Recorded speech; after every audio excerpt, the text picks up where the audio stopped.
Olá, o Em Cartaz já vai começar. Aqui tem cultura para todo mundo. É para você que gosta de teatro, de música, de literatura, de dança, todas as formas de arte. Você pode ver o Em Cartaz aqui na TV aberta, nesses canais que estão passando embaixo. E para todo o território nacional, através da TV Com Brasil. Além da internet também, nosso programa vai pela internet também. Siga o programa Em Cartaz nas nossas redes sociais, se inscreva no nosso canal no YouTube, lá a gente guarda todas as entrevistas que a gente faz aqui no nosso humilde programinha. E lá você pode ver, rever e recomendar tudo. Corre lá! Então sejam todos muito bem-vindos, o Em Cartaz está no ar.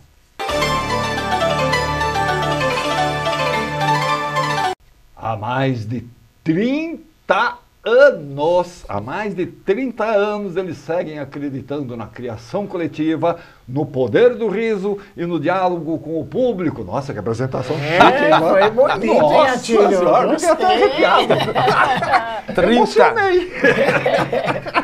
33 anos de relação, de teatro, teatro na rua, teatro espaço fechado. Para criança, para adulto, para adulto, velho, foram para todas as idades, 69 produções. 33 vezes 3, ou seja, então a gente tem a média de 3 criações por ano. Então foram o Decameron... 99, mais ou menos. O nosso espetáculo Decameron é o espetáculo de número 69 da companhia. Caramba, bicho, olha Bastante só. coisa. Bastante coisa, né? Qual foi o primeiro trabalho de vocês? Primeiro trabalho não Assim, tinha... como grupo, né? Não tinha nome, depois a gente deu o nome de Aqui Ninguém é Patão Não, brincando com a palavra Parlapatão. O título era do Jairo Matos, que era da época. Ele falou, Aqui Ninguém é Patão Não. Já só, ninguém é patão. É uma gíria da época, né? Exatamente. Hoje em dia não cola. Aí o segundo já foi o Parapatões Patíveis e Paspalhões, Esse né? eu lembro, PPP. Não, o PPP é outro. O Parapatões é o segundo espetáculo ainda... Que deu nome ao grupo. Deu nome ao grupo. Tinha um edital, daí ele não era do grupo ainda, mas não tinha como aqui nome, bota o nome do espetáculo, mas para facilitar. Aí botou o nome do espetáculo no edital e ficou. O PPP @ é o Parapatões Patíveis e Paspalhões apresentam a obra completa de Shakespeare compactada em 99 minutos, que virou o PPP. Da peça. Que era o título da Mas peça. a gente pensou as consoantes para ficar difícil. E aí lá na Praça Roosevelt Desde 2006, são 18 anos. Maioridade. Esse ano completamos a maioridade. Agora ele vai andar sozinho. Tá na hora de criar juízo. Vai criar juízo. Ou piorar os 18 anos em geral. Ali, né? Mas ali na Praça Roosevelt, aí estabeleceu uma sede, né? E uma conexão, que é com o público, né? Que descobre, sabe o nosso endereço, e com outros grupos, porque afinal de contas a gente tem um espaço que não é só para a gente se apresentar. Então a gente acabou criando relação com diversos grupos na cidade e funcionando de terça a domingo, às vezes com 6, 7 espetáculos diferentes em cartaz. E criou, mas como se diz, um espaço, ali você tem o Sátiro, você tem o Eleni Guariba, você a calçada inteira virou um movimento teatral da movimento Praça. teatral, exatamente. Né? E aí depois teve essa conquista, que também é do Sátiros, é da gente, é do Vertigem, de vários grupos, que foi a SP Escola de Teatro. A SP Escola de Teatro que está ali também. Está ali também, né? Então acho que isso consolidou mesmo a questão do movimento teatral da Virou um fervo teatral. Exatamente. E é um ponto de boemia e de cultura também. As pessoas vão lá para bater papo, independente de assistir espetáculos, ou assistir espetáculo, bate papo depois. Encontra com todo mundo, bate papo, acerta coisa, arranja emprego. Exatamente. Entrega um projeto. Leva um currículo. É muito legal, um ponto de encontro de artistas. A gente tem umas fotos aí, vamos botar as fotos Parla. Para o passado. 1 a 4, não sei o que são essas fotos. Vamos identificar. Vamos ser uma surpresa. PPP @ Shakespeare, a obra completa de Shakespeare. Direção de Emílio de Biasi, o saudoso Emílio de Biasi. Palmas pra ele. Tradução do texto de Bárbara Leodoro. Só figurou também, já descansou a Bárbara. Quem está ali no... Peraí, volta lá. Romeu e Julieta. Então, você... Alessandro Bamba, Raul Barreto e Hugo Pozzolo. Isso, legal. Isso com a cara bem tranquilinha. Bamba e Pozzolo. Você fazendo a Julieta. Julieta. Né? Com a boca do Grande Otelo. Eu fazendo Hamlet. To be or not to be. Pobre Yorick. Isso é o Titus Andrônicos. Titus Andrônicos, vocês também pegam umas coisas, hein? É dentro da obra completa. Entendeu? A obra completa. É a peça mais sanguinolenta do Shakespeare. Do Shakespeare, pois é.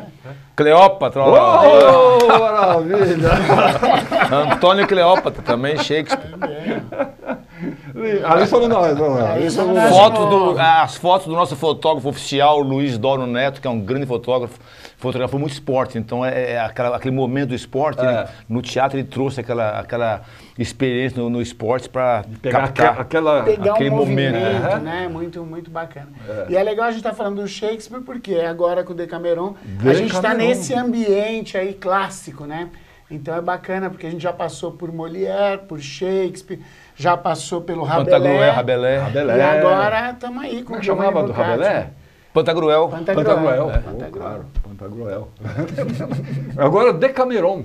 Giovanni Boccaccio. Giovanni Boccaccio. Olha, durante a pandemia, no finalzinho dela, a gente fez o Festival de Peças de 1 Minuto, que já era a 5ª edição, que acabou tendo inscritos, porque como era online, a gente fez no Teatro Porto Seguro, no palco sem público, e teve mais de 500 textos inscritos. A gente falou, puxa, isso aqui é o nosso Decameron, é contar histórias para atravessar a pandemia. Aí a Camila Turim pegou e falou, vocês não fazem o Decameron do Boccaccio. E essa montagem acabou sendo um cruzamento de algumas dessas peças contemporâneas com a adaptação da obra do Boccaccio. Então a gente vai da peste bubônica para o Covid, do Covid para a peste bubônica. Porque o Decameron tem essa estrutura, né? São histórias. Isso. Né? Foram 100 histórias. O Boccaccio, depois da pandemia, que dizimou 1/3 da população mundial, da peste bubônica, para aliviar aquele clima pesado, ele criou 100 histórias e durante 10 dias um elenco de 5 atrizes e 2 atores, se eu não me engano, contavam 10 histórias por dia para amenizar um pouco a dor da perda. Quer dizer, então pegou mais ou menos essa mesma linha. Exatamente. Agora entram histórias do Decameron também? Sim. A gente tem 6 histórias que são do Decameron. Na verdade, tem uma história que a gente conta que cruza uns 4 contos diferentes na mesma história. Né? Então tem várias adaptações. E tem citações de outros trechos. E aí a gente tem os textos contemporâneos, como o da Michele Ferreira, a Lumasa, a gente tem do elenco, Andréas Mendes, que está no elenco e também fez um texto. Jobilac. A própria Camila Turim fez, eu fiz. Então a gente teve um cruzamento de vários textos. Isso tudo. Mailzito Lang também do elenco, Leandro Vieira também do elenco. Ou seja, teve uma interação muito grande do grupo que criou a peça com os textos que também estão em cena. Aí eu fiz uma adaptação geral disso tudo num pacote só. Agora, são vários personagens, então, né? Sim, todo mundo reveza. O próprio livro Decameron são vários personagens. Cada história é uma história. Né? E aí é muito bacana, porque a gente tem um revezamento muito grande de quem puxa uma história, quem puxa outra. É muito dinâmica, né? É bem dinâmica. Essa coisa mesmo do troca-troca. É 1h35 de espetáculo com muita informação, é muito rápido. E contam-se várias histórias. E interessante que o que é do passado tem a ver com o presente e vice-versa. Porque de um jeito ou de outro está abordando o comportamento humano, de um jeito ou de outro está abordando a política. A própria visão sobre a cultura e o significado dela, que na pandemia a gente sentiu bem, né? Na Covid, falar, poxa, a gente precisava ter o presencial da arte, a gente vai pela internet. E naquela época eles também se reuniam para contar histórias em torno de uma fogueira. Então, tem muito a ver os dois momentos. Essa coisa da contação de história, isso vem do princípio da humanidade. Exatamente. Mas sentir falta disso, em poucos momentos a humanidade sentiu. Exatamente. Né? E aí, quando a gente tem um momento extremo como esse, seja uma guerra, seja uma pandemia, eu lembro do Gianni Rato contando histórias da guerra, que ele falava como ele estava isolado e fugindo do fascismo, que eles iam para um bar se reunir e contar histórias, falavam, isso já era teatro. O simples ato de contar história é teatro. Então, eu acho que a gente tem um pouco dessa herança de, assim, valorizar contar histórias num momento em que era difícil a gente se encontrar. E aí tem essa conexão com o Decameron direta, né? Na época da peste, por exemplo, que ninguém saía de casa, todo mundo trancava nas suas casas, quer dizer, onde contar as histórias? E mesmo diante do horror de um momento desse, você contar histórias que sejam engraçadas, divertidas, elas necessariamente não são histórias trágicas.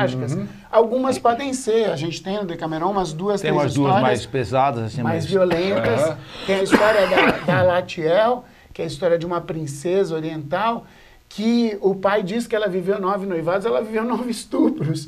E ele, para manter a chamada dignidade e honra, ele quer que seja visto assim. O próprio Pasolini, que fez o filme Decameron, nos anos 70, queria fazer essa história.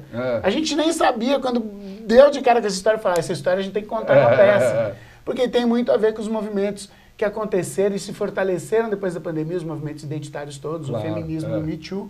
E aí a gente vai para esse lado, misturando, por exemplo, nessa história, com histórias contemporâneas desses jogadores de futebol que foram revelados como abusadores e estupradores. Então a gente cruza as duas histórias, o que mostra que os dois tempos estão muito ligados. Agora, vocês leram os 100 contos do Decameron? Sim. Sim, lê e relê, tem que estudar, porque né, na hora de adaptar é um trabalho assim.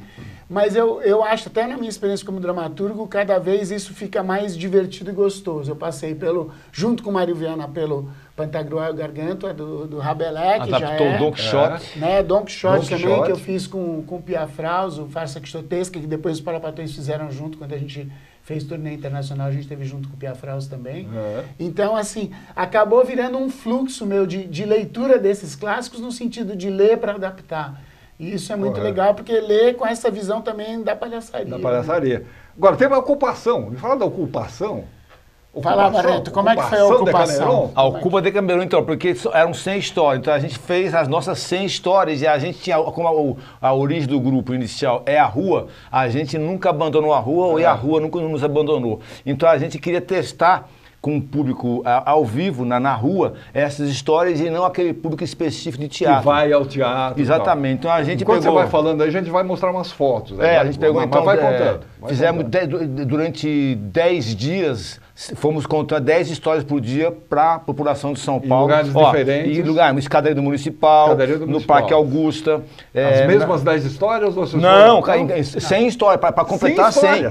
Para fazer jus ao Decameron. 100 histórias. Aí tá entre contemporâneas e do próprio Aí a Praça Roosevelt, na frente do teatro ali também. Na frente do teatro, na Praça Roosevelt. Praça Roosevelt. Então a gente fez, até para entender quais que iam colar mais, que tipo de humor, como é que tá. Então, para ver se as contemporâneas eram diferentes de fazer as clássicas. Na rua, as clássicas, a gente já tinha experiência do Fabuliô, que era um espetáculo de adaptação de contos medievais também da Idade Média. Então, também a gente viu que funcionava muito, tanto as clássicas quanto as contemporâneas. Foi muito legal fazer isso. Foi um experimento mesmo, né? Um experimento cênico e uma forma de ensaiar totalmente diferente, porque você já ensaia algo que tem que ter um resultado. Você mostra uma parte do processo, mas já interagindo com o público. Interagindo. Exato. Aí você começa a entender o ritmo do que está fazendo, a interação do elenco, né? Tudo isso acaba ganhando corpo. E aí quando vai para a cena, curiosamente na estreia do Decameron, a peça, quando a gente estreou, a gente falou, a sensação é um pouco de que não é estreia, porque a gente já está sabendo o que está fazendo. Já tinha feito boa parte daquelas cenas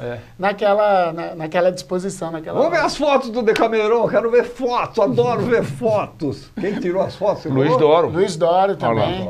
Olha, esse é o Bocaccião, que é o narrador, entre aspas, da história, não tem muita narração, mas ele costura um pouco a ligação entre essas histórias. O cenário é do maravilhoso Márcio Medina e a Lúcia é do Fran Barros. Então, quer dizer, os dois também é uma parceria muito bonita. Olha lá, essa é Mavu fazendo...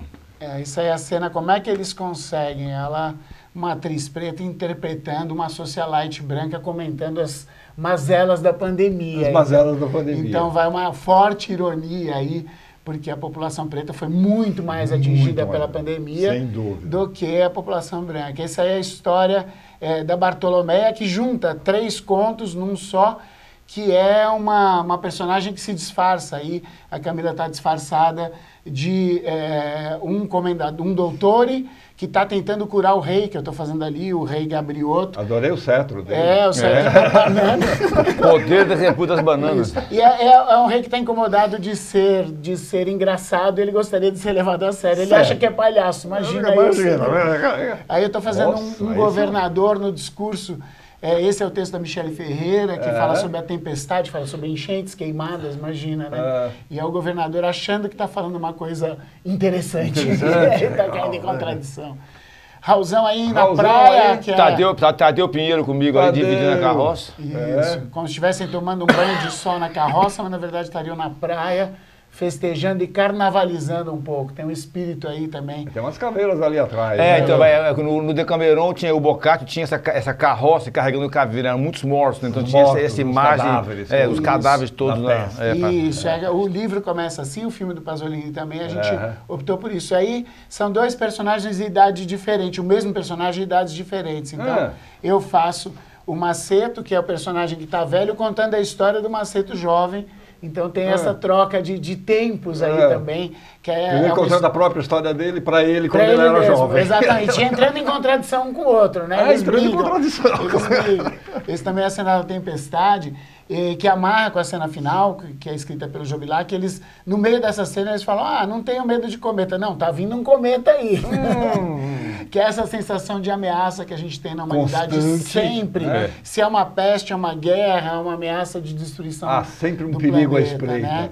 Isso aí é a brincadeira de uma freira manda o Mazeto subir na escada para poder olhar ele de baixo, né? E põe a mão. Então, o assédio invertido. Assédio invertido, exatamente. Tem muito dessa brincadeira. Esse é um clássico também. Nossa, olha o vestido do menino.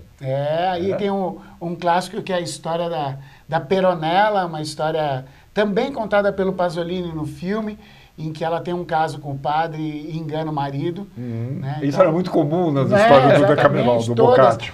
E a gente brinca no texto com essa referência aos frades da época, os frades, que enganavam muito, tiravam muito dinheiro da população. A gente faz o comparativo com os religiosos, os pastores. E papavam as meninas. Exatamente, que tem um comportamento que não tem nada a ver com a religiosidade que eles pregam. Exatamente. Né? Esse também tem o Pluto ali. TV, exatamente. Pluto e o Mickey. Inspirados aí nas caravanas que vão pela rua, dançando e tal. Então a gente faz essa brincadeira também com isso. Esse aí é um encontro no Congresso Nacional, veja só. Uma sessão solene. É a bancada da Bíblia do boi da bala. BBB. Isso aí, eles conversando entre eles. Do boi da bala. A bancada BBB conversando. Maravilha, gente. Decameron. Vocês estão fazendo aonde? Lá no Parlapatões, né? Fazendo em casa. Essa será a última semana, até o dia 3 de novembro. Mas a gente espera voltar o ano que vem. Estamos aí procurando circuitos de festivais também, porque o espetáculo tem muito essa característica, porque ele tem uma temática muito abrangente, fala das pautas identitárias todas, sem ficar preso a elas. Na verdade, desse lado do riso, do humor, do passando por elas, abordando tudo isso. Tal. Sem deixar esse assunto de lado, mas focado muito nessas fábulas, tanto do passado quanto contemporâneo. É uma forma, vamos dizer, engraçada, divertida de abordar temas sérios. Exatamente. E que, no fundo, da potência política é o que a gente faz, que é essa nossa identidade maior, né? Espaço Parlapatões, a Praça Roosevelt 158. Não há quem não conheça, mas é a Praça Roosevelt 158. Sábado, 20h30, domingo, 19 horas. Repita! Sábado, às 20h30, domingo, às 19 horas. Mais uma vez! Sábado, às 20h30, domingo, às 19 horas. Espaço Parlapatões, para deixar bem marcado. Até o dia 3 de novembro. Isso! Somente sábados e domingos. Valeu, querido. Obrigado, tudo bom, cara? Senta aí. Valeu. Obrigado, Atílio. Obrigado. Até uma próxima. Beijos a todos. Deixa eu ver o que tem aqui agora. Dica de filme. A Sandra Vastano separou um trailer aí pra gente ver um novo lançamento nas telas, nos streamings. Vamos ver?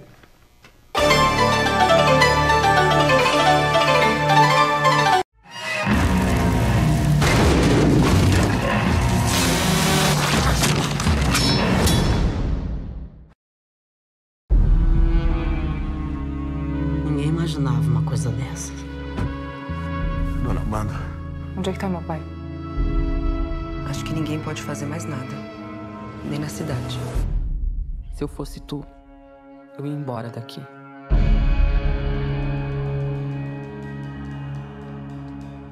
O que ela veio fazer aqui? Eles vieram ver o patrão. Ninguém mais vai depender desse velho. A vila precisa de paz. A vila pode ser diferente. Você tem uma dívida com a gente! Eu tô com um plano. Isso que eu te dei pra tomar. Eu vou conseguir mais. Eu não vou te deixar na mão. Já sabes o que vas fazer com as terras? Eu vou ficar aqui. Ah, é?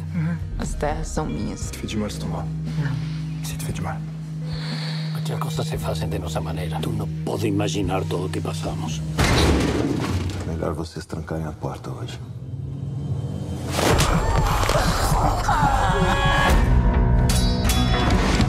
Eu sei que tu tá sentindo. Todo mundo tem o mal dentro de si. A gente não é nada nessa vida. A gente é só instrumento. Livra-me dos crimes de sangue. Ó Deus da salvação. Esse povo não merece ajuda nenhuma.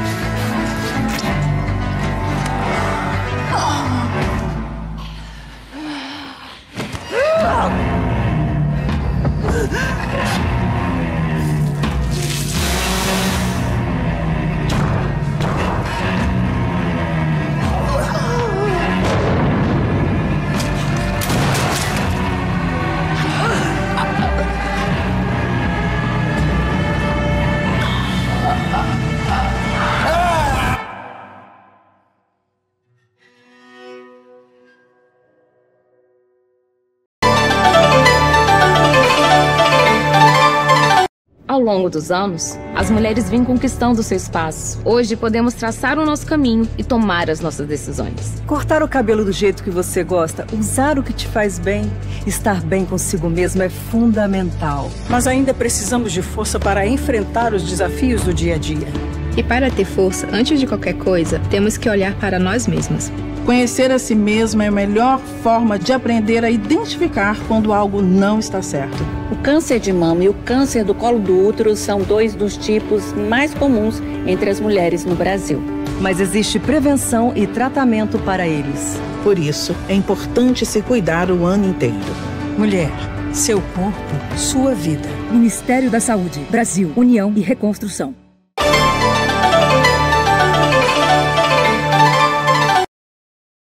Abdias do Nascimento. Pouca gente conhece esse nome, Abdias do Nascimento. Foi com Abdias do Nascimento, o Teatro Experimental do Negro, a gente vai falar sobre tudo isso, que o Augusto Boal começou a sua trajetória como dramaturgo, escrevendo peças para o grupo Teatro Experimental do Negro. É isso, Eugênio Lima? É isso. Falei aí. Certo ou alguma besteira? Não falou nada. Ó, mãozinha muito aqui. Bom aqui. Prazer te receber aqui. Bom, muito obrigado. Não, é isso. O Boal, ele começou a fazer dramaturgia a pedido do Abdias. A pedido do Abdias. Para poder escrever para o Teatro Experimental do Negro. Na verdade, a primeira peça que ele faz é o Logro, né, para o Teatro Experimental do Negro de São Paulo. Depois ele vai escrever mais 3 peças. Filha Moça, O Cavalo e o Santo e O Laio se Matou. O Laio se Matou é uma versão do Édipo. Ele reconta o Édipo, só que o Laio se mata. E para que o Édipo possa casar com a Jocasta e viver feliz para sempre. Então ele inverte a coisa. E eles trabalham muito tempo juntos, né? O Abdias era como um mentor para o Boal. Né? E, por exemplo, no Imperador Jones, na primeira montagem... A primeira montagem que teve do Imperador Jones... Exatamente. O Abdias assistiu. Ele assiste lá em Lima, no Peru.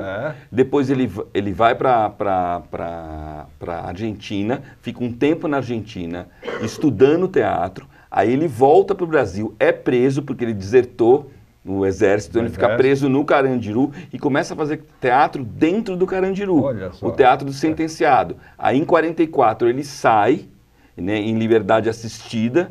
E no mesmo ano, em 13 de outubro de 44, ele funda o Teatro Experimental do Negro.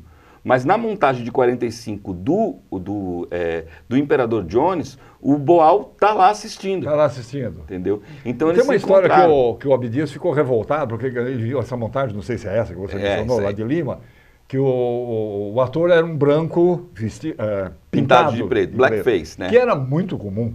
Não, é muito comum. Muito comum, até muito recentemente. O próprio Abdias vai sofrer isso, né? O Anjo Negro, que o Nelson Rodrigues escreve, ele escreve para o Abdias.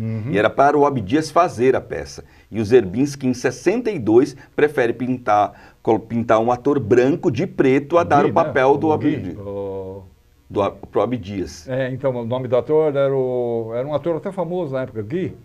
Não me lembro. Bom, tem se eu não me engano, na cabana do Pai Tomás tem o Sérgio Brito pintado... Sérgio Cardoso. O Sérgio Cardoso pintado de preto. Fazendo o Pai Tomás. Entendeu? Então isso era um hábito que, obviamente, assim, é um hábito racista. Sim, E ele monta, então, o Imperador Jones... Em resposta a isso. No Teatro Experimental do Ney, a primeira montagem do Teatro Experimental do Ney. A primeira mesmo é uma participação numa outra peça que chama O Quilombo. Mas a montagem oficial mesmo é o Imperador Jones. Né? Que estreia com o Aguinaldo Camargo fazendo o papel do Jones, né? E a Ruth de Souza fazendo uma pontinha. Ruth de Souza, a Ruth faz uma pontinha. Depois, o Leia tempo também já devia estar. Não, a Leia vai entrar depois. Entra depois. A Leia entra depois. Por exemplo, na fase do Boal, vamos chamar assim, a fase do Boal, que é a fase que o Boal seria o dramaturgo principal do TEM, aí a maioria dos papéis são feitos pela Léa Garcia. Então, tipo, o Logro é Léa Garcia, aí o próprio Sortilégio, que é a escritura do Abdias, é Léa Garcia. Mas a Léa tem uma diferença de idade, né? Ela conhece o Abdias, ela tem 16 para 17 anos de idade. E a fase da Ruth mesmo, assim como a lead role do Teatro Experimental do Negro é um pouco antes. Então, a grande montagem da Ruth é o Todos os Filhos de Deus Têm Asas, que ela faz o papel da Hattie Harris. Né? Então, são as duas peças do Eugene O'Neill que o Abdias monta. O Imperador Jones e o Todos os Filhos de Deus Têm Asas. Ele traz o Eugene O'Neill vem para o Brasil, não sei, e toma contato. Né? Ele tem uma história do contato, o Eugene O'Neill, praticamente no leito de morte, ele dá todos os direitos de montagem das peças dele para o Teatro Experimental do Negro.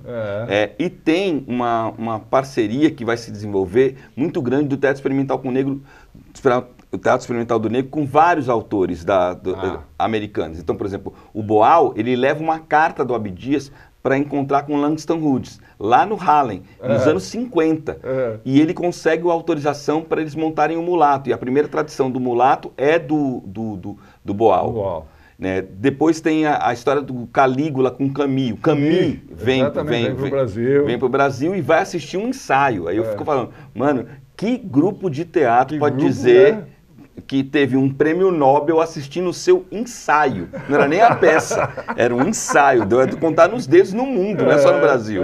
Né? Então o Teatro Experimental do Negro é uma experiência fantástica. E o Abdias, uma grande figura, foi senador, eu acho, se não me engano. Foi senador. Né? Ele era suplente do Darcy Ribeiro, o Darcy sai e ele assume a vaga do Darcy. Essa imagem que está aqui na capa do programa de vocês é uma pintura do Abdias, que o Abdias era também um grande pintor. Na realidade, ele é baseado, né? Foi o Fernando Sato que fez, né? E todo o programa, toda a iconografia do espetáculo é baseada nesse diálogo profundo com o Abdias, porque o Legítima Defesa, ele tem essa relação muito forte com o Abdias há muito tempo, né? Então, o coletivo vai fazer quase 10 anos e a gente sempre tem esse diálogo com o Abdias. Né? E a pintura do Abdias é a pintura que poderia se dizer que das grandes habilidades do Abdias, essa é a que se desenvolve no exílio. Correto, que é o nome da peça. Entendeu? E é muito louco, né? O Boal vai criar as bases do teatro do oprimido no exílio e o Abdias vai migrar para a pintura com uma pintura muito forte, né? Hoje o Abdias praticamente é considerado um dos maiores pintores, né? Afrodiaspóricos, né? Tem várias exposições dele no mundo. Teve uma exposição em Berlim que usa um conceito que ele também usa, que é o quilombismo, que organizou toda uma ideia de mundo, né? Ele se baseia no ajumaísmo, que é uma filosofia do Quênia, e ele monta a ideia do quilombismo. Um texto chama Quilombismo, Retratos de uma Militância Panafricanista. Então, é onde ele vai formular que o quilombo não é um lugar de passagem, o quilombo é uma ideia, cada coração de negro é um quilombo pulsante, por exemplo. Bacana, né? Hein? Olha o Abdias aqui no cantinho, né? Esse daí é do Sortilégio, e ele vai fazer o papel do Emanuel. O Sortilégio, Todos os Filhos de Deus Têm Asas, o Logro, Imperador Jones, e essas são as peças que a gente sampleia e trabalha isso. Vamos chegar lá, quer dizer, Exílio, notas de um mal-estar que não passa. Vocês usando o seu termo, vocês samplearam essas peças, construíram um espetáculo resultado desse sampler. A ideia radical de sampler dramatúrgico, né? Então, assim, os textos são atravessados por outros textos, com outros pensadores, que é uma característica do Legítima Defesa, e também com outras linguagens, né? Então, a música, a dança, a videografia, o próprio desenho de som, tudo isso vai criando. Conflui para isso. Vai confluindo e outros elementos também iconográficos, como filmes, como documentos. Então, tudo se transforma na ideia de que tudo é documento. Né? É como se você tivesse entrado dentro de uma espécie de túnel do tempo onde você pudesse recortar o presente, o futuro e o passado através das memórias. Né? Então a gente tem uma convenção que é o grande tapete da memória. Quem está fora do tapete está fora de cena, quem está dentro do tapete está dentro da cena. Que é uma ideia que é uma rubrica que o Boal, eu só acrescentei o tapete da memória. No Murro em Ponta de Faca do Boal, ele propõe isso. Os atores ficam em cena o tempo todo. E quem está dentro do tapete está em cena. Quem está fora do tapete está fora de cena. Mas não tem coxia. Então está todo mundo te vendo. Mesmo se você está fora de cena, você está em cena. Então tem essa brincadeira, né? E a partir desses materiais a gente fez o que eu chamo de transcriação poética. O que quer dizer isso? A ideia de que a partir desses materiais a gente vai imprimindo a nossa visão sobre essas peças e o porquê fazê-las. Então o espetáculo é dividido em blocos, né? Então assim, na primeira parte você tem a prisão, o protagonismo negro, a tragédia, o drama e o sacrifício. São, respectivamente, a prisão é o texto do Abdias, é a carta que ele coloca quando ele pede para soltar o habeas corpus, né, e é negado, então ele vai ficar mais meses lá. Então ele escreve, está próximo do Natal, ele escreve uma carta belíssima. Tem a carta do Eugênio O'Neill, que o Eugênio O'Neill escreve para o Teatro Experimental do Negro, que é também uma carta belíssima. Né? Você tem materiais, por exemplo, Nelson Rodrigues, uma carta também que o Nelson Rodrigues, quando pergunta para ele, tem preconceito de cor no teatro brasileiro? Ele responde de uma maneira nítida, assim, uma coisa que a gente, né, depois com todas as proposições políticas que o Nelson vai assumir pós-64, se apaga essa percepção, mas o Nelson Rodrigues sabia piamente que o Brasil era um país racista e que o teatro era um foco racista dentro. Então é muito legal essa carta. E aí você vai trabalhar os primeiros textos, né? Então você tem o protagonismo negro, que é encabeçado pelo Imperador Jones. Depois você tem a tragédia, que é o Logro, que é a primeira peça que o Boal escreve para o Tem. Depois você vai ter o drama, com Todos os Filhos de Deus têm Asas. E o sacrifício, que é o sortilégio, que o sortilégio seria uma espécie de pedra fundamental na dramaturgia negra brasileira. Porque através do sortilégio, o sortilégio é a primeira peça que um dramaturgo negro cria, né, no Brasil. Então ele cria, dirige e atua. Né? E você tem isso daí, depois ele, no segundo momento, muito próximo do sortilégio, um pouquinho depois, né, mas uns 10 anos depois de escrever o sortilégio, ele faz o Drama para Negros, Prólogo para Brancos, que é a primeira antologia de dramaturgia negra brasileira. E em 67, 68, ele se autoexila. E em 68 o Boal é exilado. É exilado também. Entendeu? Então esses são os textos. Na segunda parte a gente vai trabalhar basicamente a ideia do exílio e do retorno. E a peça norteadora é o Murro em Ponta de Faca do Boal, que estreia em 78 no Taíbe, com ele exilado. Né? E você tem depois uma espécie de transcriação poética que é um discurso, que é uma conversa. Não sobre o que eles fizeram, mas os dois se encontrando sobre o que eles poderiam estar fazendo. Então, que aí essa é a nossa elaboração ficcional. Essa parte do texto é da Cláudia Shapira, as outras partes de dramaturgia são minhas. Tem uma coisa também que é muito interessante, porque, como eu disse, tudo vira material de cena, né? Então você tem material de cena que é arquivo, tem material de cena que é documento, documento vira imagem, documento vira palavra, documento vira gesto, né? E você vai vendo como essa história ela é profunda. E como, assim, é muito emblemático sacar que esses dois caras são dois caras bem grandão, né? A gente não está falando de pessoas que são literalmente desconhecidas. Mesmo assim, a relação dos dois, que é uma coisa tão fundante na dimensão artística dos dois, ela é pouco falada. Pouco falada. Né? Então ainda tem tudo para escrever, tem tudo para fazer, e o exílio é isso, né? E aí me pergunto, mas o que são as notas do mal-estar que não passa? Porque os problemas, por exemplo, tipo, o racismo estrutural que afetou o Abdias, afeta o coletivo Legítima Defesa, afeta todas as pessoas negras, afeta todas as pessoas racializadas no Brasil hoje. Então, 80 anos depois, esse é um mal-estar que não passa. É mais ou menos o que ele está dizendo aqui. Para Abdias Nascimento, que passou 13 anos exilado nos Estados Unidos e na Nigéria, todo negro fora da África é um autoexilado. Exatamente. Né? Essa é a ideia que o Abdias colocava, né? E que também está presente em vários pensadores, né? O Abdias coloca isso, o Du Bois vai colocar isso, né? A ideia da dupla, né? O W. Du Bois, que é um grande pensador negro-americano, né? Um grande sociólogo, pan-africanista e tudo, ele vai dizer no início do século XIX, né? No finalzinho do século XIX, ele vai falar a ideia de que todo negro americano ele tem uma dupla consciência, né? E a ideia de que essa dupla consciência mostra que ele nasceu num lugar onde ele não pertence. E o lugar onde ele pertence, ele não tem para onde voltar. Então, mesmo quando ele volta, ele já não mais pertence lá. Porque o lugar onde ele estava já não existe. Né? Então, é essa ruptura. Por exemplo, o Césaire, o Aimé Césaire, vai chamar isso de uma consciência, de ter a consciência da história dentro da história. Ele chama que a negritude é isso, né? O que seria a negritude, então, para o Césaire? Ele fala, olha, não é uma filosofia, não é uma pretensa concepção do universo, é só a consciência de que nós vivemos a história dentro da história. E essa história, ela é feita a partir de despedaçamentos, né, de pessoas que perderam tudo. Dentro da história e ao mesmo tempo fora da história também. Né? Porque você está à margem né? Você está sempre deslocado. Mas ao mesmo tempo é uma margem que assim, poderia a gente estar à margem e poderia não estar no sistema, não, mas você é a margem que faz sentido, que faz fazer o sentido do sistema ser o sistema. Vamos ver umas fotos, nós estamos falando de exílio, notas de mal-estar que não passa. Vocês estão fazendo até o dia 10 de novembro, lá no Sesc 14 Bis. Sesc 14 Bis, ali na praça, né? Na rua Doutor Plínio Barreto, aquela praça ali, em frente à praça ali do Vai-Vai, praticamente, né? Que dias que é?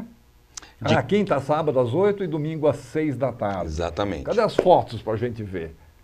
Olha o Boal ali, rosto básico ali, foto icônica do Boal.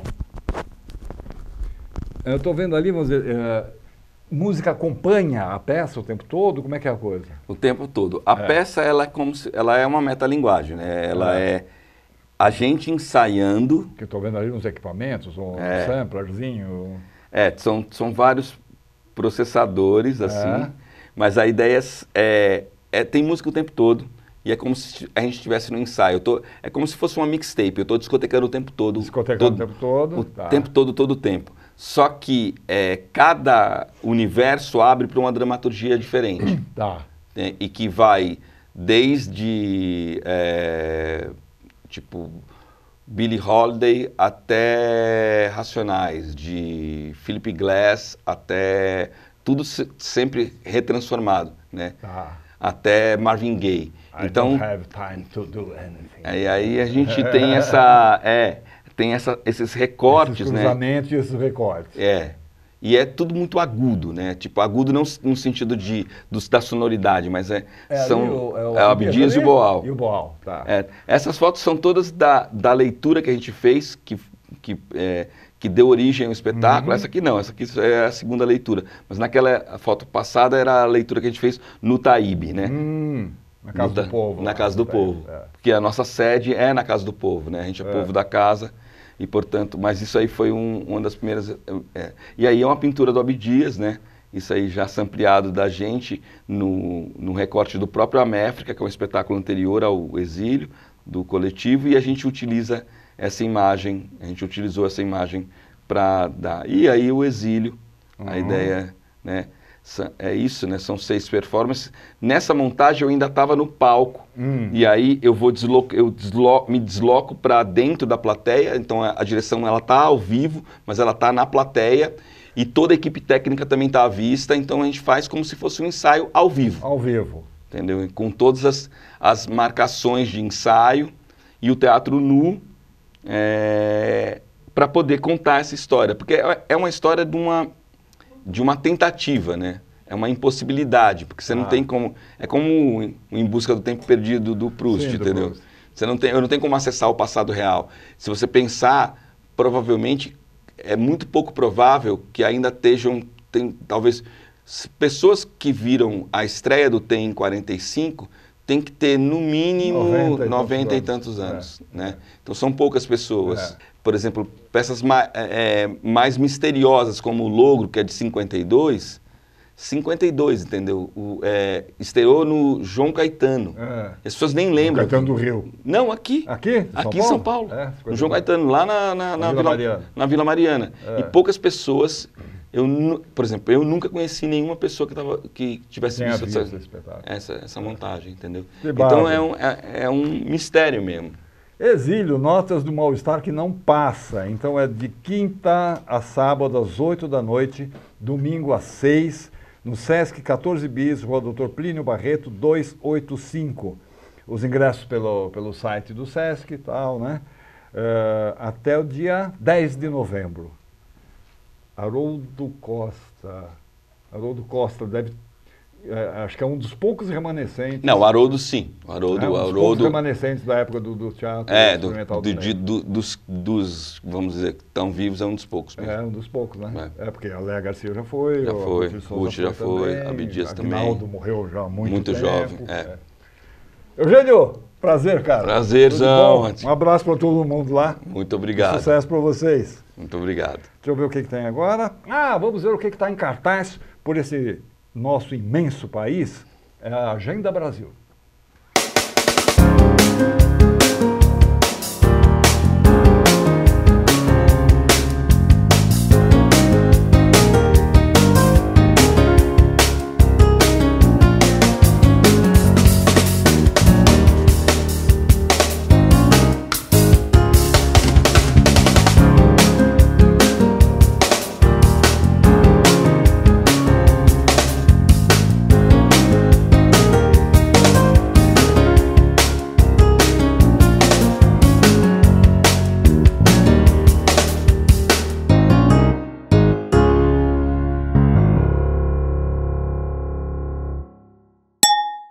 Um grupo de pessoas se senta em uma mesa para sua última refeição e alguém avisa que vai morrer. Caraca, que refeição é essa? Meu Deus do céu! Esse jantar virou um velório. João Turque! Tudo bem? Beleza? Prazer. Prazer ter você aqui, Tatiane Arcanjo. Prazer também. É isso, um grupo de pessoas se reúne. Vamos fazer uma refeição, só que vai ser a última. Só que vai ser a última. A gente partiu um pouco dessa última refeição de Cristo. A última ceia. Que é a última ceia, que é inclusive a camiseta aqui, ó, do grupo. Já façam um jabá já no início aqui da entrevista, que tá à venda para quem vê. E aí a gente olhou para esse quadro e falou, cara, imagina você chegar num jantar e aí a pessoa que te convidou, ela te dá 3 avisos, assim, ela fala que ela vai morrer, ela fala que ela vai ser traída, mas ela fala que ela vai ressuscitar também. E a gente parte um pouco disso para pensar sobre o nosso grupo, o que significa... O Mecha. Que é o Mecha. Grupo Mecha. Exato, o Grupo Mecha. E tem quantos anos? Fala um pouquinho do grupo. Vou contar um pouco, depois vou deixar você contar também. Claro. A gente... Porque eu sou aqui... É que eu falo demais, se eu começar... Eu vou deixar ela pro... O grupo foi fundado há 9 anos atrás e foi um grupo fundado exatamente no contexto de casa de acolhida pela Anitta Silvia, que é uma travesti, ativista, cadeirante, depois de um caso de transfobia que ela sofreu, e por um artista visual, Dudu Quintanilha. E desde o início do grupo, o grupo exatamente pensa essas pontes entre museu e rua, real e ficção, própria vida, o que você pode encenar, arte e vida. Então o grupo surge nesse contexto. Eu e a Tati, a gente entrou no grupo, depois o grupo existia há uns 3 meses. E logo no comecinho. Logo no comecinho, na primeira peça que o grupo ia fazer. Que foi? Que foi 69 Salas HIV, na Casa do Povo também. E a Tati, enfim, eu estava dando uma oficina, e a gente sempre dava essas oficinas para pessoas que moravam na época na Casa Florescer, que é um abrigo para mulheres trans. E aí, enfim, muita gente vinha fazer oficina, mas aí tinha essa gata maravilhosa, Tatiane Arcanjo, que eu passei um exercício que era muito simples, que era faça o que você quiser com os objetos que estão aqui. E a gata deitou no chão e falou, joga tudo em cima de mim que eu vou fazer uma performance. E aí, a partir disso, eu falei, você gostaria de entrar no Grupo Mexa?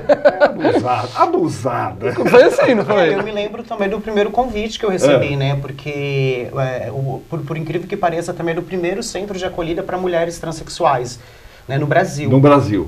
E eu fui uma das primeiras moradoras dessa casa, né? Aí um dia eu estava lá sem perspectiva nenhuma, né? Porque me perguntando, me questionando do que seria a vida, né? Do, da minha vida. Do que a vida seria feita, né? Que até hoje eu me pergunto e ainda não encontrei resposta. Mas naquela época era pior ainda, porque não tinha perspectiva nenhuma, né? Para o futuro. Falar de futuro, para mim, o futuro era uma utopia. Apenas vivi hoje, né? Eu estava sentada assim na beliche do centro de acolhida, uma atriz que hoje já não está mais no grupo, né? Ela me fez um convite.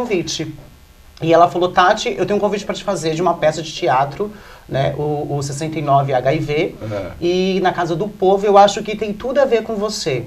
Eu fiquei pensando, eu não respondi para ela, eu falei, gente, mas o que tem tudo a ver comigo? Porque de todos os espaços eu fui expulsa, né? Fui expulsa da escola, fui expulsa da minha família, fui expulsa da igreja, nunca fiz parte de nada, e como que vai ter alguma coisa com a minha cara? Que me acolhe, que me receba, que queira a minha presença. Fiquei intrigada, eu falei, eu preciso ir lá ver. E teatro, sempre gostei, né? Quando eu era criança, me levava nas peças de escola, eu queria sentar na frente, quando eu não conseguia, eu chorava muito. Quando os atores entravam, meu coração acelerava, só que eu não sabia o que significava aquilo, né? Então eu sempre gostei de estar muito próximo dessa coisa da peça, de entrar, né? Da voz do ator. E aí veio. Aí eu fui, era num domingo, né? Meu primeiro encontro com o Grupo Mexa na Casa do Povo.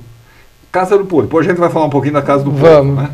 E aí eu chego na Casa do Povo, por incrível que pareça, assim, eu me emociono às vezes quando eu falo, porque como eu fui muito convidada a se retirar dos outros espaços que eu adentrei anteriormente, né, quando eu era mais nova, assim que eu me assumi na minha transição, né, que eu saí da minha casa ali com 16 anos, eu encontro no Grupo Mexa um acolhimento. E aí eu comecei a perceber que as coisas que eu estava falando ali naquele domingo também estavam fazendo parte daquela reunião. Pela primeira vez eu comecei a me sentir pertencente a um grupo. Isso para mim foi transformador. Tudo, né? Tudo, né? Então de 9 anos para cá foi um divisor de águas na minha vida. Que maravilha. Maravilha, menina. Ela é uma grande atriz, a Tati. Uma grande, grande atriz. Já trabalhei com muita gente, não só no Mexa. E a Tati é uma gênia do improviso, de autodidata. Joga que agora tudo em cima de mim que eu dou conta. E agora 9 anos trabalhando juntas, mais que autodidata, né? Me fala um pouquinho da Casa do Povo, ali no Bom Retiro, na Três Rios. A Casa do Povo é esse centro cultural ligado à comunidade judaica, que foram, enfim, esses judeus diaspóricos que vieram na época da Segunda Guerra, fundaram esse centro. E ele é um centro que é muito louco no melhor dos sentidos. Assim, ele abriga, no campo da performance, que é onde a gente trabalha, uma série de grupos. O Legítima Defesa também ensaia lá, o Cris Duarte. E eles são muito abertos para uma coisa que poucos espaços em São Paulo são, falando sobre teatro, que é para o meio, que é para produção, para levantar uma peça. Você não é obrigado a apresentar lá. Na verdade, eles não te obrigam a nada. Eles te dão um espaço, recursos, todo tipo de suporte que você imaginar. E pro Mexa, eu acho que o Mexa só existe até hoje por causa da Casa do Povo. Porque é isso, era um grupo muito potente, radical, que a gente ensaiava na rua. Logo quando eu entrei no grupo tinha essa pegada. Só que é isso, né? Com o tempo a gente precisava de um espaço para guardar objetos cênicos. As necessidades vão aparecendo. Para ter um ponto de encontro. E a Casa do Povo sempre foi aberta. Hoje em dia a gente é um dos grupos da casa, a gente faz parte do colegiado. E a gente, toda peça nossa, a gente tenta estrear lá, porque pra gente... Estão apresentando lá, inclusive. Estamos agora, hoje, inclusive. Hoje, inclusive. Vamos falar um pouquinho da peça, o que vamos. A história a gente já começou a falar. É um jantar, baseado na Última Ceia. Vocês até mencionam aqui, tem uma das personagens que via o quadro da Última Ceia. Esse quadro era muito comum em todas as casas. Todas as casas. Né, o quadro da Última Todos Ceia. nós, né, na peça relata essa vivência que a gente teve, né? Porque, por incrível que pareça, eu particularmente, isso é minha visão, não é a visão do grupo, é minha visão pessoal, né? E aí tem um momento da peça que eu falo, mas a atriz me corta, né? Eu vim de uma família pobre, humilde ali, do Butantã da Raposo Tavares, e eu acredito que todo pobre tem esse quadro na casa. Exatamente. Porque eles acreditam que fala sobre fartura, mas para mim fala sobre pobreza, assim. Então eu não gosto desse quadro particularmente. Fala sobre morte, pobreza. Traição. E as pessoas colocam aquele quadro porque na cabeça delas representam uma fartura, né? Ressurreição. E para mim nunca representou nada disso. Inclusive minha mãe demonizava esse quadro. Meu pai chegou bêbado com um quadro e um vaso de Umbanda na mão. E minha mãe, assim... O quadro e um... o quadro da Santa Ceia e um vaso. Um vaso de Umbanda. Esses vasos que fica... E minha mãe, super religiosa, né? Que é neopentecostal, né? De uma igreja neopentecostal, ela demoniza muitas coisas, né? E ela falou, o que você tá louco? O que você tá trazendo pra dentro de casa? Porque ela demonizava e ela destruiu aquele quadro, ela quebrou. E eu conto isso na peça. E tem essa ideia que talvez foi o ponto de partida da peça, que a gente decidiu olhar para esse quadro porque a gente decidiu que essa era a última peça do grupo. A gente sempre cria Isso é sério? Isso é uma resolução? A gente espera que não, mas a gente nunca sabe, porque eu acho que fazer teatro de grupo no Brasil não é fácil. Num grupo como esse, que fala mas neste momento, essa é a ideia. Acho que nesse momento não vai acabar não, né? Não vai acabar não. Mas eu acho que é um pouco falar sobre as relações interpessoais, né? Dos desafios que é estar em grupo. Exato. Então, que nem quando acaba a peça, a mulher falou para mim assim, nossa, eu faço parte de um coletivo que a gente está passando pelas mesmas questões. Então, acho que o conflito, ele é presente, mas como a Suzy fala, é como que a gente resolve essas questões antes que chegue ao fim, né? E aí a gente decide olhar para esse quadro que o Leonardo da Vinci inventou essa imagem, que é a imagem das mais famosas do mundo ocidental. E ele inventou assim, quando Cristo deu esses anúncios, esse grupo nunca mais se encontrou. Foi a última vez que esse grupo se encontrou. Porque os apóstolos foram para cada um para o lugar do mundo, morreram, foram assassinados, todos foram assassinados quase. E aí é a última vez que eles se reúnem. E aí o Leonardo da Vinci inventou uma imagem final para Jesus. Ele inventou. Hoje em dia, quando você fecha o olho e fala a última ceia, você pensa no quadro da Vinci. Então a gente fala assim, bom, assim como o Leonardo da Vinci teve o domínio da narrativa e inventou uma imagem, já que a gente talvez acabe, a gente vai ter o domínio da narrativa e a gente mesmo vai encenar o nosso fim. Então a gente fica fazendo um paralelo entre o grupo e esse quadro ao longo da peça inteira. E na verdade, ao longo da peça, no início eu sinto que o público, alguns amigos que já foram e me relatam, falam, eu não estou entendendo direito porque vocês estão falando sobre esse quadro. Só que você vai entendendo as conexões desse quadro com a história do grupo, seja a relação com a própria religião, seja o fato de que o grupo foi fundado num centro de acolhida, e aí tem um vídeo quase no final que mostra isso, já vou dar esse spoiler aqui para quem for ver a peça, que esse quadro está pintado na parede. Então, na verdade, o grupo surgiu olhando para a última ceia e pensando sobre o fim de um grupo que nem existia, porque a gente não existia ainda. E até a Tati, que está nesse vídeo, que a gente trabalha muito com vídeo e presença. Então, a gente faz um documentário mesmo, e esse documentário aparece na peça, mas para além da peça a gente sempre tem, assim, 1000 horas gravadas que algum dia a gente vai fazer alguma coisa. Então a peça é um pouco esse jogo entre um documentário e uma ficção ali na sua frente. Agora, eu estava vendo aqui, vocês já foram para o exterior, já fizeram coisa na Alemanha, como é que foi esse negócio? Muito chique, né, amiga? Muito chique, Tem um aqui que eu não sei nem falar, é Kunsten Festival des Arts. Kunsten Festival des Arts, olha. E para mim foi muito desafiador. Foi muito desafiador ir para a Europa, porque como na Pop Opera, que é uma outra peça que a gente tem lindíssima também, a atriz diz, né? Se você conversar com todas as travestis, o sonho de quase todas é ir para a Europa, porque elas acreditam no futuro melhor. E da sua grande maioria que vai para a Europa, vai como prostituta, como profissional do sexo, né? E aí, para mim, ter esse sonho realizado, porque sempre foi uma utopia a Europa. Falava da Europa, para mim parecia o planeta Marte, eu achava que era outra coisa. Aí eu chego lá, uma decepção, né? Encontro vários ratos imensos na rua, Então eu tinha essa utopia. Aí quando eu chego na imigração da Europa e eu apresento a minha carta como atriz, e quando eu conto para algumas pessoas que eu já fui para a Europa e as pessoas falam, nossa, mas você fez programa? Eu falo, não, eu trabalho também como atriz, eu fui como atriz. Muitas pessoas não acreditam.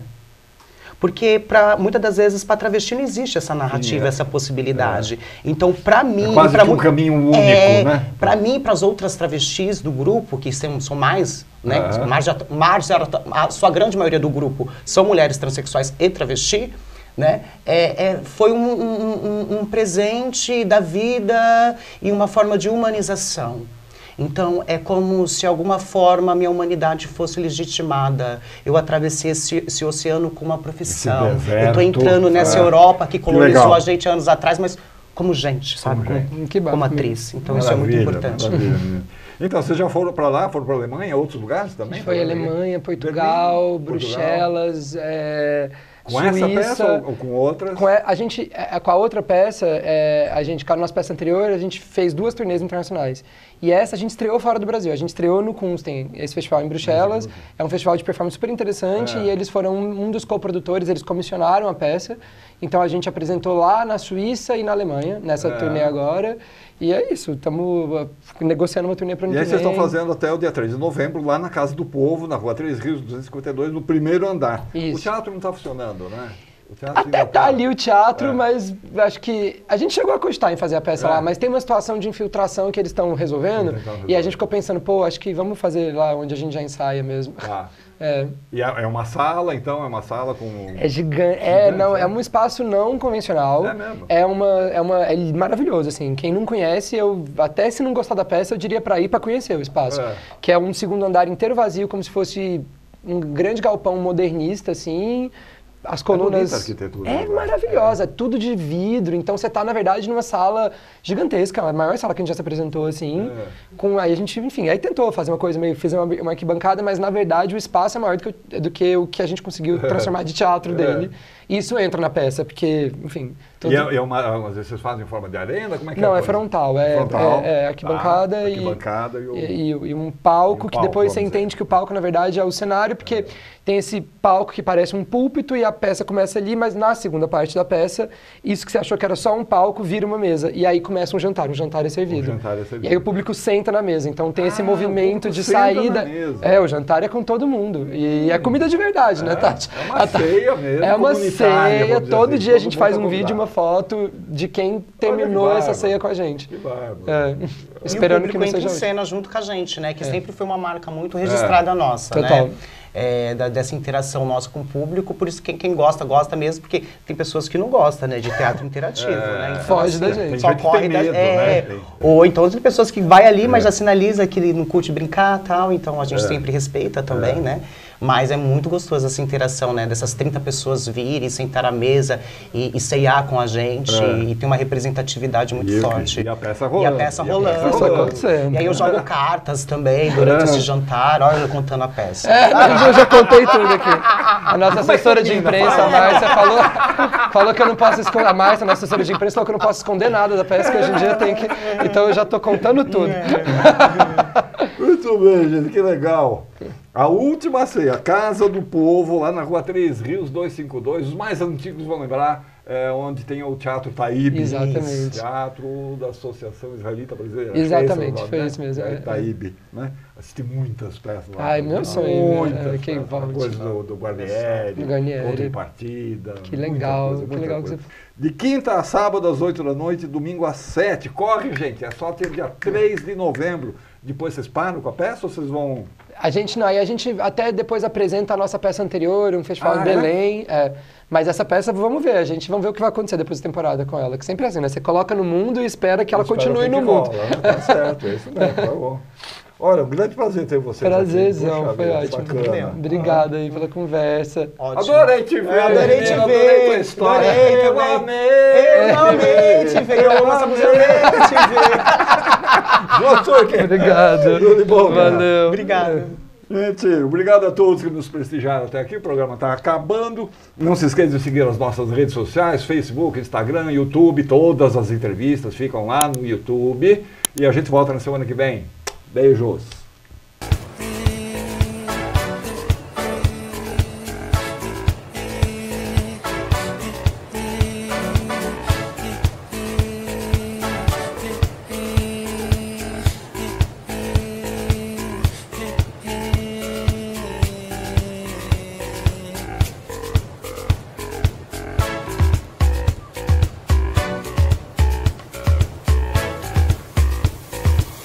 Eu tô pensando em você, enfeitada com flores. Eu tô pensando em você, sem barulho de motores. Eu tô pensando em você, enfeitada com flores. Eu tô pensando em você, sem barulho de motores. Era tão lindo o tempo, que o tempo dissolveu. Andávamos de mãos dadas, cidade, amigos e eu. Hoje vira, vira.